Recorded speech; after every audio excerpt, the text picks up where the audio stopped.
given by Craig Pawson, the other for a foul on Haaland that was invited by VAR for Craig Pawson to look at on his monitor. Sandwiched in between those two penalties was a lovely cross from Rodri that Haaland steered beyond Jose Zar into the far corner. And so at half-time in a game which City need to win to put themselves a point behind Arsenal with the game in hand, they are in control. They lead Wolverhampton Wanderers by 3-0.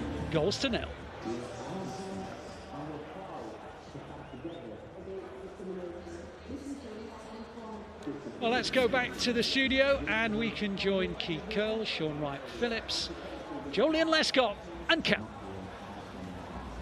Welcome back to Matchday Live, half-time here at the Etihad Stadium, Manchester City 3, Wolves 0, and Erling Haaland hat-trick. Surprise, surprise, 45 minutes is all it took for him to secure those 3 goals. With me, Shaun Wright-Phillips, Keith Curle and Joleon. Keith, I'll begin with yourself. Unbelievable first half of football, just what we needed. Yeah, I've got to say, slightly surprised that the amount of playing out that Wolves have tried to do with the lack of success.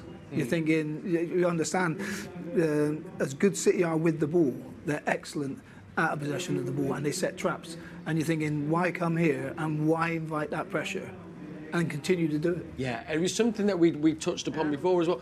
And is that, I mean, you can kind of go, all right, there's the side of it going, fair enough, you're trying to play the way you play, but everyone sees if you try to do that at the Etihad, you get punished, that's what's happened. Yeah, that's the thing, it's slightly naive in my opinion. Like, I get that's what you try to do, but when you recognise it isn't working, you don't continue to do it and expect a different outcome.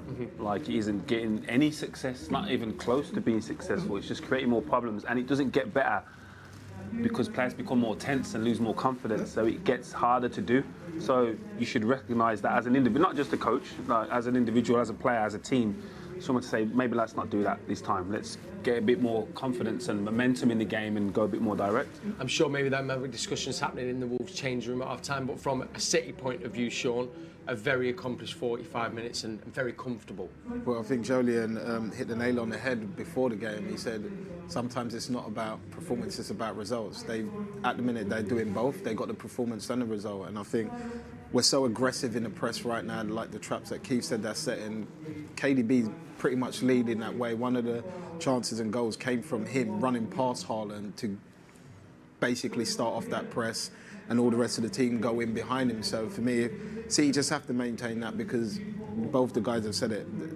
Gary O'Neill's not going to change the way they're playing. He isn't going to make them all of a sudden go direct. They're going to continue to try and play out, take those gambles, so the opportunities will be there for us to keep up what we're doing. Yeah, fingers crossed, more goals to come. Well, I say that, we all had 3-0 predictions here in the studio. First half, my prediction was. You liar. Yeah. Such a liar.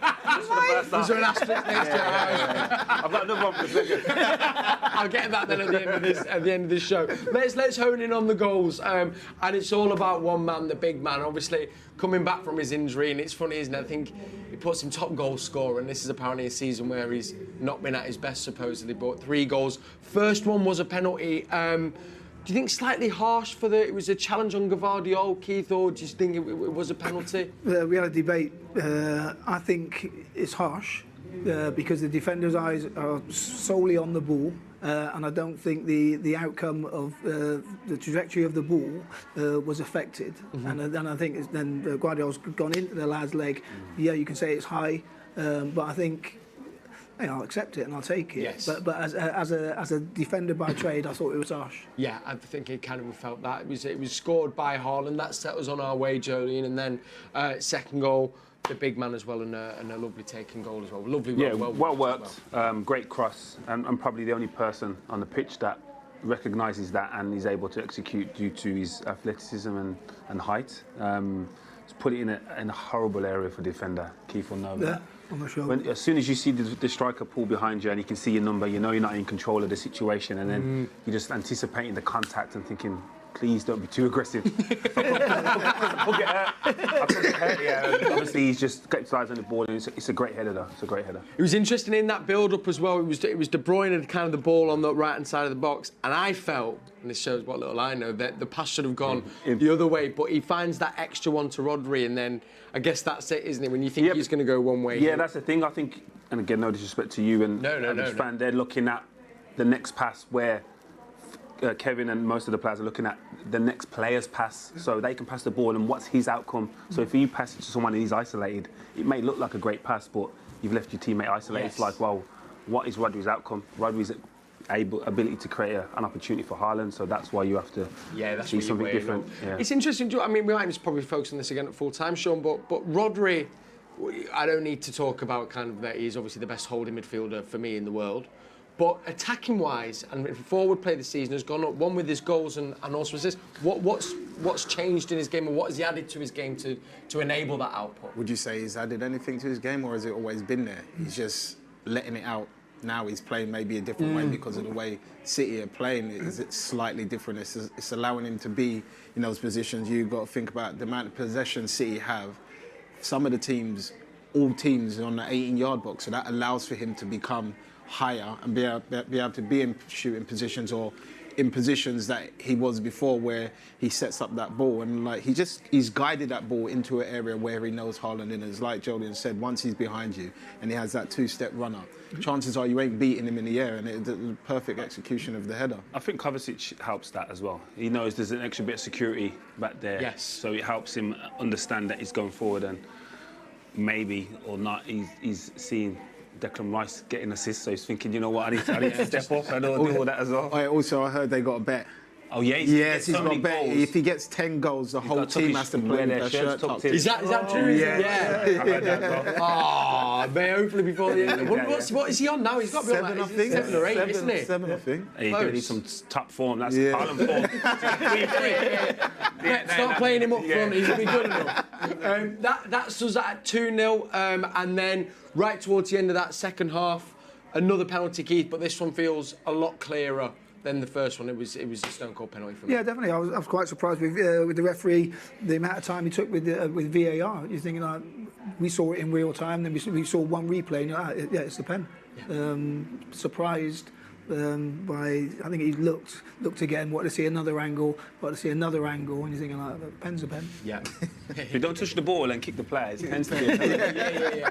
Well, at least he made the right decision this time as well. And speaking of making the right decisions, if you didn't see the show before the game, we were meeting some fans throughout the show, some who travelled far and wide, some from Australia. We had some fans coming all the way from America, and they made this prediction before the game, or asked for this, should I say. 5-1. 5-1. Any predictions of who's going to score the goals? I got 3 from Haaland, 1 from Foden, and 1 from Bernardo. Tell you what, that's very much on. Yeah, that's like the analysis after the game. The it's like he's seen the game already. Maybe he has in another life somewhere. So there we are. The 5-1 prediction still stands, and he called the Haaland 3 goals. There's a question next coming here from Jack. And I wants to ask the panel, do you think Pep should make any changes to his team at half-time, given we're 3-0 up, or should he stick with the current 11? I think he'll wait 15 minutes to maintain that rhythm, maintain the tempo, and then give players, in his mind, players that need a rest, they take them off with 30 minutes to go. But it's important that they maintain the tempo, the fluidity of their play, first of all, to start the game. Yeah, I mean, Shaun, 3-0, it feels comfortable, but as we know, nothing's comfortable in football, so there'll definitely be, I guess, pushing for more goals in the second half. Also, dare I say, you're thinking about goal difference, maybe, I don't know. Well, it's a little bit going to be, I suppose, in their head, especially when you're 3-0 up. But when they are going for those goals, they still have to be cautious that Wolves can still cause problem and still hurt them if they get that opportunity. So I wouldn't change anything yet, even until 65, 70 minutes. I think I'd let the boys do what they're doing, see if they can nick a few more goals, and then try and after then give them 25 minutes rest. I don't want to be pernickety, but since we've got the time, right at the end of the first half, we'd had the penalty, the added time.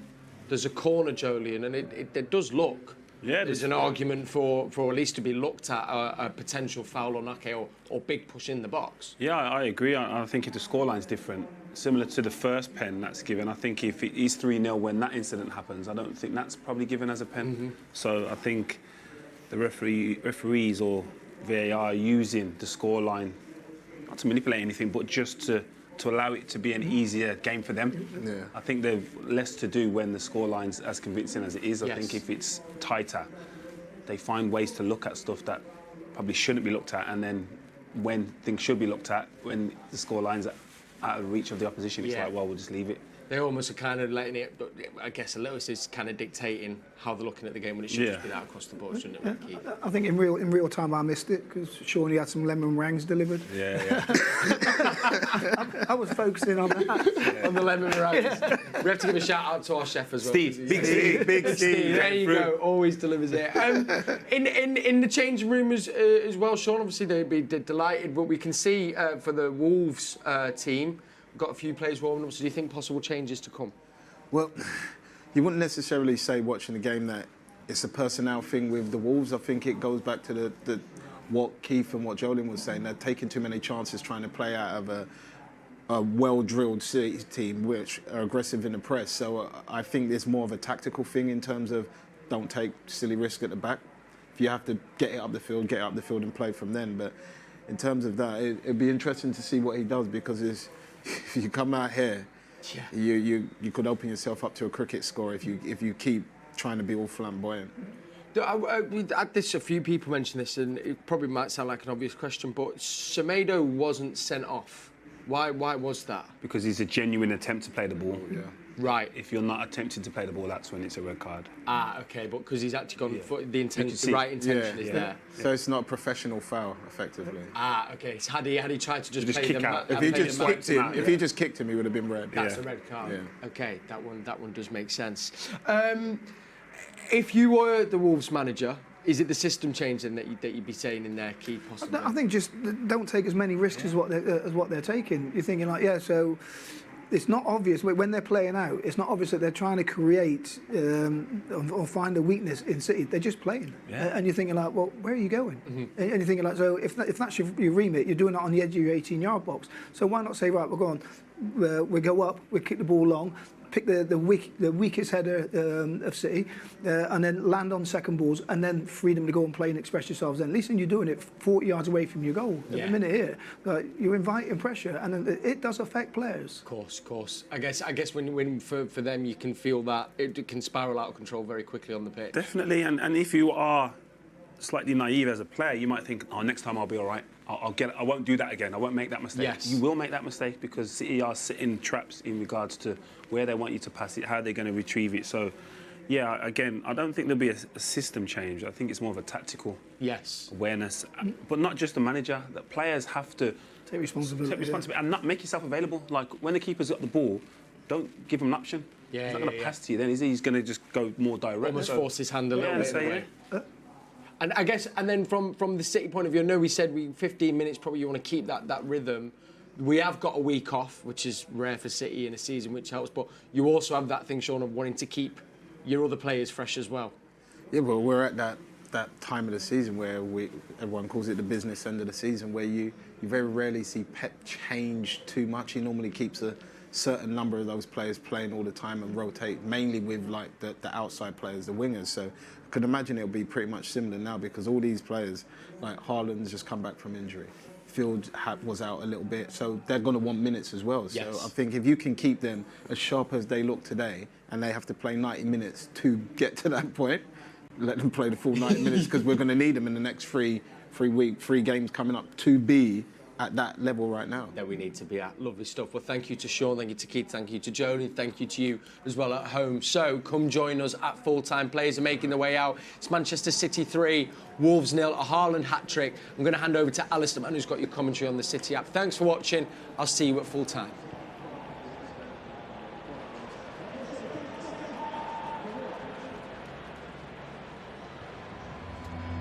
Thank you, Kel. Wolves already out on the field, and they've made a half-time alteration. They've brought in Shaun Bellegarde, who is an attack-minded, creative midfield player. Not quite sure they've taken off just yet, so I'm just looking around to see who is the player who's made way.